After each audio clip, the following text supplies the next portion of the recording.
Hi folks, just making a quick video on AronRa because a couple of atheists out there are a bit cheesed off with me, so I'll just play it again.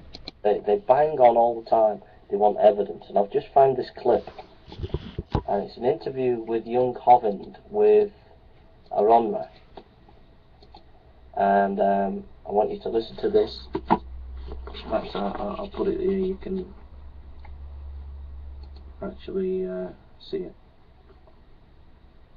I believed that it was the Bible God that existed, I would not worship it, because it is a criminal thing. Now, if a better God existed than the one in the Bible, I still wouldn't worship it, but at least it would be worthy of respect. So we'll go back to that again. Make sense of it. One more question, if that's all right. If I could prove to your satisfaction that the God of the Bible exists, would you worship him? No. If I believed that God exists, and I believed that it was the Bible God that existed, I would not worship it, because it is a criminal thing. Now, if a So basically, young Hovind said, if he proved God exists, would you believe in such a God? And AronRa said, if he believed in such a God, he still wouldn't worship this God. And then I made a video and said, well, look, you know, atheists are saying they won't believe unless they're given evidence. When they're given evidence, they still won't believe. So some people have said, well, I've twisted what AronRa was saying. But I still hold to my contention that if evidence was provided that proved the existence of God, AronRa, when he says that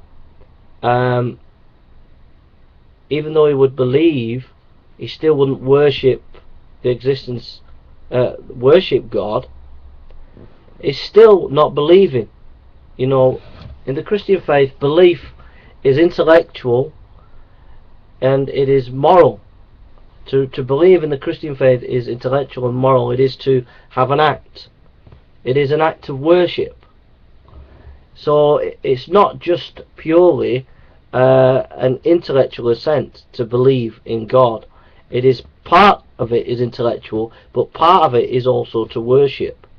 It is to give your life. It is a commitment of your whole being, your whole heart, your whole mind. So when AronRa says if evidence were provided he would believe but he would not worship such a God, in my category he's not believing.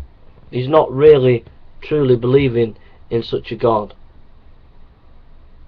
Alright, so the contention still stands. If evidence was presented to atheists and it was proved that God existed, you still wouldn't believe in God. And I hold to my contention. So it's no good getting upset with me, atheist, because I point something out to you that you don't really like. You got to face the fact that some of you, even if it was proved to you that God existed, you would not actually believe. That means it's not an intellectual problem, it's a moral problem. So don't get upset with me. Alright, take care and God bless. Please leave your comments. Don't forget, tomorrow morning, George Eliot on deconversion.